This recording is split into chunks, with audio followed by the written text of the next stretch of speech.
Bye God कितना कुछ हो रहा है आपकी नाक के नीचे। आपका कितना कुछ बदल गया, आपकी सोच से लेकर आपकी फ्रीडम तक, आपके नजरिए से लेकर आपके वोट की वैल्यू तक। लेकिन फिर भी एक इंसान ऐसा है जो ना कभी सुधरा था, ना आज सुधरा हुआ है और आगे भी ना ही इसके कोई सुधरने की उम्मीद है। अगर आपने हमारी ये लास्ट वीडियो देखी है तो इसके अंदर हमने बताया था कि किस तरह से सरकार नए बिल्स लेकर आ रही है सोशल मीडिया के लिए, आपके और हमारे ऊपर चेक रखने के लिए 24/7। मतलब सरकार ने पूरा बंदोबस्त कर लिया आपकी और हमारी सुताई करने का। लेकिन हमने ये भी वीडियो के एंड में कहा था कि हमारा पॉइंट ऑफ कंसर्न ये नहीं है कि सरकार 3 नए बिल्स लेकर आ रही है।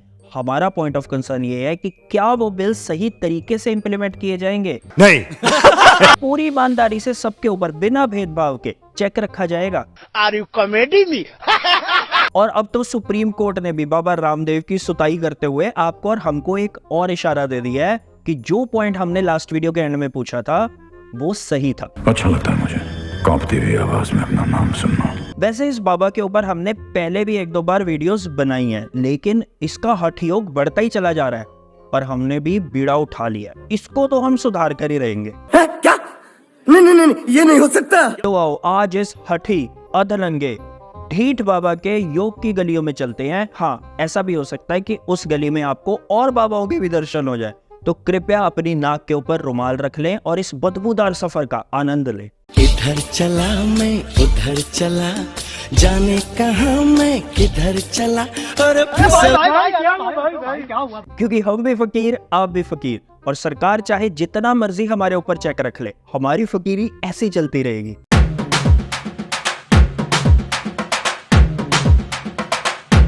हम्बा हम्बा रम्बा रम्बा कम्बा कम्बा।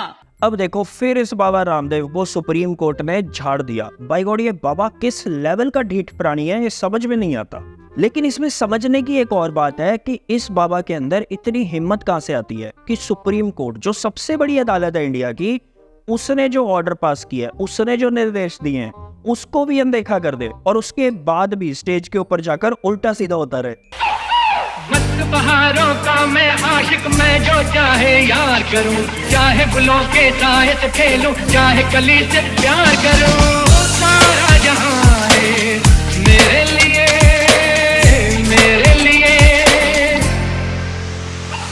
वैसे आपको थोड़ा बता दें कि हुआ क्या है, बाबा रामदेव को क्यों सुता गया सुप्रीम कोर्ट के द्वारा। आपको याद होगा पिछले साल नवंबर के महीने में इसी बाबा रामदेव को सुप्रीम कोर्ट ने यह निर्देश दिए थे कि अपनी भ्रामक एड्स को चलाना बंद करें। सुप्रीम कोर्ट ने सख्त टिप्पणी देते हुए इस बाबा को कहा था कि जितनी भी इसकी एड्स चल रही हैं, जितने भी ये भ्रामक दावे कर रहा है, उल्टे सीधे दावे कर रहा है कि ये बीमारी ठीक कर दूंगा, वो बीमारी ठीक कर दूंगा, इसका जड़ से इलाज कर दूंगा, वो सारी एड्स को फौरन बंद करे। हमने वैसे इसके ऊपर वीडियो भी बनाई थी, आप चाहो तो उसको देख सकते हो। पर ये बाबा रामदेव कहाँ मानने वाला है, हठी होगी है, ऐसी थोड़ी मान जाएगा। फिर भी ये एड्स चलाता रहा। क्या बात कर रहे हैं? आपको यहाँ पर थोड़ा ये भी समझा देते हैं कि पतंजलि की तरफ से जो एड्स चल रही हैं उनको भ्रामक क्यों कहा गया। बेसिकली बाबा जी अपनी एड्स में आयुर्वेद के थ्रू उन बीमारियों का पक्का इलाज करने की बात कर रहे थे जिन बीमारियों का इलाज अब तक एलोपैथी भी नहीं ढूंढ पाई है, मेडिकल साइंस भी नहीं ढूंढ पाई है।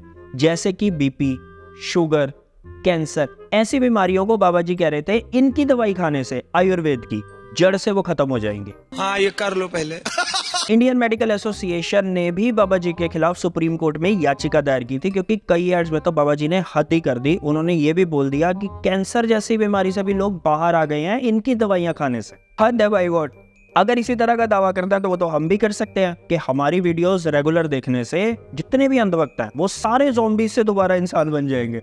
ऐसा दावा हम कर सकते हैं? नहीं ना, इसी को भ्रामक जानकारी कहते हैं। अल्लाह माफ करे, बहुत मनुष्य लग रहे हो, मत करो, रहने दो। वैसे हमारी वीडियोस देखकर तो एक बार को फिर ये उम्मीद लगाई जा सकती है कि अंधभक्त ठीक हो सकते हैं। क्यों मोदी जी? बिल्कुल, आपने मेरे दिल की बात बता दी। लेकिन बाबा जी की दवाई खाकर ऐसी ऐसी बीमारियों का इलाज हो जाए, मोदी जी ये झूठ है, झूठ है, झूठ है। एनीवेज, अब सुप्रीम कोर्ट ने दोबारा से बाबा जी को फिर से एक बार लताड़ लगाई है और ये बोला है कि भैया तुम्हारी हिम्मत कैसे होगी कि हमने निर्देश भी जारी कर दिया उसके बावजूद तुम अपनी एड्स चला रहे हो। हम गधे हैं। नहीं, एक्चुअल में प्रॉब्लम क्या है, अपने अलावा बाबा जी पूरी दुनिया को गधा समझते हैं, पर इस बार बाबा जी गलत जगह बैठ गए। लवणे न भोजम।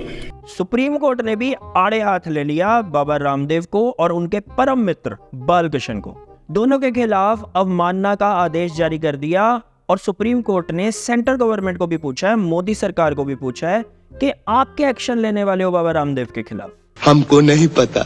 अब बाबा रामदेव को कोई यहाँ पर समझाए, नहीं सीरियसली उनको कोई समझाए कि बाबा जी हठ योग करते हैं, लेकिन ऐसा जरूरी नहीं है कि सामने वाला भी योग करता हो। सामने वाले का दिमाग सही जगह पर हो सकता है।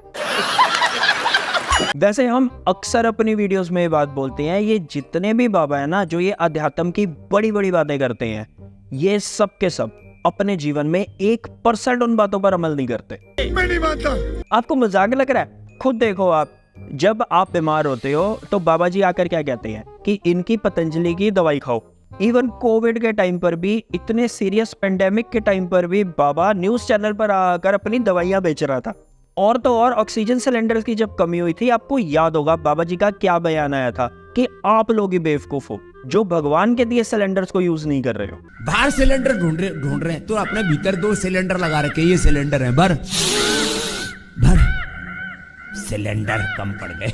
लेकिन वहीं पर जब खुद इन बाबा जी को या फिर इनके परम मित्र बालकृष्ण को छींक भी आ जाए तो ये दोनों प्राणी कहां पर पाए जाते हैं?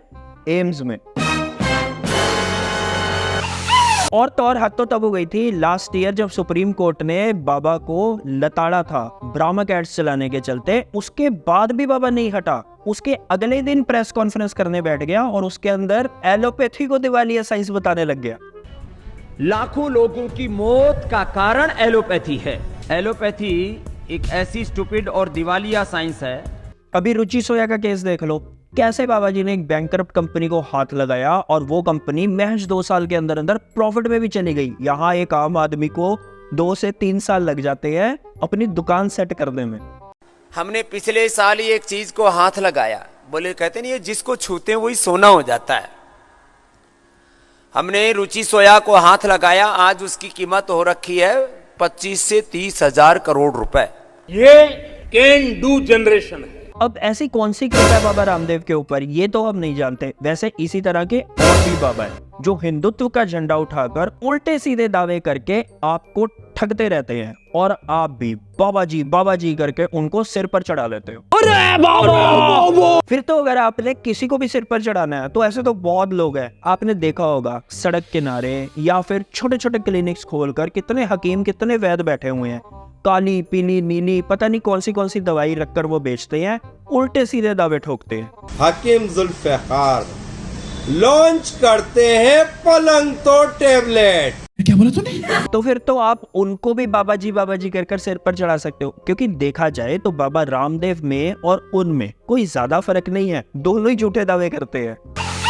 लेकिन ये जितनी भी बाबा जी के खिलाफ चीजें चल रही है ना, सुप्रीम कोर्ट का लताड़ना, रुचि सोया कंपनी का केस या और भी उल्टे सीधे जो बाबा अपनी स्टेटमेंट्स जारी करता रहता है, ये जितनी भी चीजें हैं इसके अंदर कुछ सवाल निकलते हैं जो हम जरूर पूछना चाहते हैं। पहला सवाल, किस तरह ये बाबा रामदेव जैसे लोग आपको, बैंक्स को, इवन सरकार तक को चूना लगाते रहते हैं और मस्त नोट कमाते रहते हैं। दूसरा, ये ऐसा कैसे हो सकता है कि ये बाबा इतनी भ्रामक एड्स को हर न्यूज चैनल पर बड़े इजीली चलाता रहता है, उल्टे सीधे दावे करता रहता है जिसमें लोगों की जान तक को खतरा हो सकता है। तीसरा और सबसे बड़ा सवाल, इस बाबा में इतनी हिम्मत कहां से आ जाती है कि ये सुप्रीम कोर्ट जैसी बड़ी अदालत, जो इंडिया की सबसे ऊंची अदालत है, उसके भी आदेश को नजरअंदाज कर देता है, जबकि आम आदमी वो एक सेशन कोर्ट के ऑर्डर को भी नजरअंदाज नहीं कर सकता। बात तो सही है। सबसे पहले तो आप ये समझो कि कहीं ना कहीं गलती आप लोगों की भी है। आप किसी भी नेता, किसी भी बाबा के ऊपर आंख बंद करके विश्वास कर लेते हो कि सरकार ने किया होगा तो हमारी भलाई के लिए किया होगा, सोच समझ कर किया होगा, उसी तरह बाबा ने कहा होगा तो ठीक ही कहा होगा। तब वहां से शुरू होता है आपको बेवकूफ बनाने का साइकिल, क्योंकि इनको अच्छे से पता है कि हम अगर लोगों को ये भी बोल देंगे ना कि गौमूत्र को पीने से कैंसर का इलाज हो जाता है, तो लोग वो भी मान लेंगे। नहीं सीरियसली, आप खुद ही देख लो, प्रज्ञा ठाकुर क्या कहा था उन्होंने। गौमूत्र जो है, मैं कैंसर की पेशेंट, मैंने गौमूत्र से और पंचगव्य से बनी औषधियों से अपने को ठीक किया, अपना कैंसर ठीक किया है। अब आपको बता दें, इनका इलाज एलोपैथी से हुआ है। I operated on her in 2008, in 2012 and 2017. लो कर लो बात, आम आदमी बीमार हो जाए तो उसको तो ये भेज देंगे गौशाला, लेकिन अगर ये बीमार हो जाए तो खुद ये पहुंच जाएंगे एम्स जैसे अस्पताल में। हिपोक्रेसी की भी सीमा होती है। अच्छा, अब दूसरा सवाल, किस तरह से बाबा बड़े इजीली अपनी इतनी भ्रामक एड्स को हर न्यूज चैनल पर चलाता रहता है। अब यहाँ पर क्रोनोलॉजी को समझना। आप क्रोनोलॉजी समझ लीजिए। बाबा बनाता है आयुर्वेदिक दवाइयां, उस पर मिलती है सरकार की तरफ से उसको अच्छी खासी छूट, इनकम टैक्स में भी छूट। अब वो पैसा बाबा देता है गोदी मीडिया को अपनी एड्स चलाने के लिए, और गोदी मीडिया उसका लेवल तो आपको पता ही है, उसको क्या ही फर्क पड़ता है आप जियो या मरो, एड्स भ्रामक है या ठीक है। काम का ना काज का, दुश्मन अनाज का। अब आप देखते हो गोदी मीडिया किस भ्रम में कि आप देख रहे हो न्यूज, लेकिन आप एक्चुअल में क्या देख रहे होते हो, या तो सरकारी एड्स देख रहे होते हो या फिर बाबा रामदेव की दवाइयों की एड्स देख रहे होते हो। और आप हो ऊपर से भोली जनता, आप बहुत जल्दी इन्फ्लुएंस हो जाते हो इनकी इस तरह की एड्स को देखकर, और आप पहुंच जाते हो इनकी दवाइयां खरीदने। उसी पैसे से बाबा और एड्स चलाता है, ये गोदी मीडिया आपको और एड्स दिखाता है, और इसी सारे साइकिल के बीच में आपका क्या हाल होता है, आप अपना पैसा भी बर्बाद करते हो, आप अपनी सेहत को भी खराब करते हो, और जब आपकी सेहत खराब हो जाती है एंड में आप भी हॉस्पिटल ही जाते हो। वाह रे मेरी बोली जनता, शाबाश बेटा। अच्छा, इसी के अंदर आता है हमारा तीसरा सवाल कि बाबा जी के अंदर इतनी हिम्मत कहां से आती है कि वो सुप्रीम कोर्ट तक के निर्देश को इग्नोर कर देते हैं, और क्या मोदी सरकार उनके खिलाफ एक्शन लेगी? इस बात को समझने के लिए ना आप ये फोटोग्राफ्स देखो।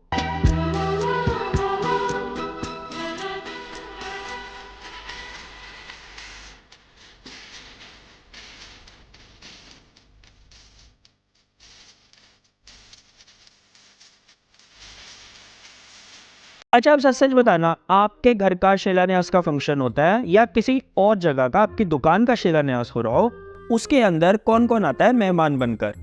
4 पड़ोसी, 4 रिश्तेदार, 4 दोस्त और गली के 4 कुत्ते। लेकिन वही बाबा जी जब पतंजलि के गुरुकुलम का शिलान्यास करते हैं, उसके अंदर कौन आता है? बड़े बड़े मंत्री। अब यहाँ से आपको शायद समझ में आया होगा कि ये बाबा इतनी आसानी से इतनी भ्रामक एड्स को हर न्यूज चैनल पर कैसे चला लेता है। अरे देवा, ये गड़बड़ है बाबा। जबकि ये एक क्रिमिनल एक्टिविटी है, एक क्रिमिनल ऑफेंस है, drugs and magic remedies act 1954 के अंडर। और वहीं आपने टीवी तो बहुत दूर की बात है, सोशल मीडिया पर ही अगर गलती से कोई गलत बात बोल दी या पोस्ट कर दी ना, सूद दिए जाओगे।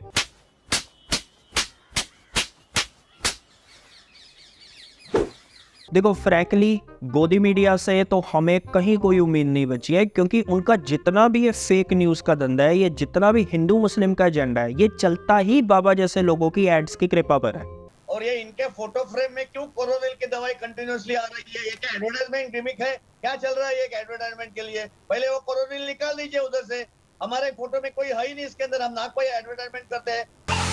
इसलिए आप इस न्यूज को कहीं पर किसी भी न्यूज चैनल पर नहीं देखोगे कि अभी अभी सुप्रीम कोर्ट ने बाबा जी को फिर से लताड़ा है, उनके परम मित्र बाल किशन को लताड़ा है, और उनके खिलाफ अवमानना के आदेश भी जारी कर दिए हैं। और वहीं सुप्रीम कोर्ट ने सेंट्रल गवर्नमेंट को भी पूछा है कि आप बाबा जी के खिलाफ क्या एक्शन लेने वाले हो। लेकिन फ्रैंकली बताना, क्या आपको लगता है कि सरकार इनके खिलाफ कोई एक्शन लेगी? क्योंकि अगर लेना होता तो अब तक बहुत टाइम निकल चुका है, और इन्होंने बहुत उल्टी सीधी बातें अब तक कर दी हैं। तू समझा? नहीं, तू समझा नहीं। नहीं, हम ऐसा बिल्कुल नहीं कह रहे हैं कि बाबा जी ने बड़े बड़े इलेक्टोरल बॉन्ड्स खरीदे हैं हैवी अमाउंट के और सरकार को चंदा भी दिया, ना बिल्कुल नहीं। और ना ही हम ये कह रहे हैं कि बाबा जी के थ्रू सरकार को अच्छे खासे वोट्स मिल जाते हैं, ना बिल्कुल नहीं। हम ऐसी कोई स्टेटमेंट नहीं दे रहे, हम ऐसा कुछ नहीं कह रहे हैं। चल झूठा। बस हम सरकार से इतना पूछ रहे हैं कि सरकार कब बाबा के खिलाफ कोई एक्शन लेगी। हमको कुछ नहीं पता। बाकी बाबा रामदेव के खिलाफ क्या एक्शन लिया जाएगा या कभी एक्शन लिया जाएगा भी नहीं, ये सब आने वाले फ्यूचर में पता चलेगा, आने वाले कुछ ही समय में पता चल जाएगा। तब तक आप मजे करो, क्योंकि India is great, be healthy, be happy. बाकी तू बोल दे यार। ओ एवें दुनिया देवे दुहाई, झूठा पौंदी शोर, ते अपने दिल तो पुछ के वेखो, कौन नहीं है चोर।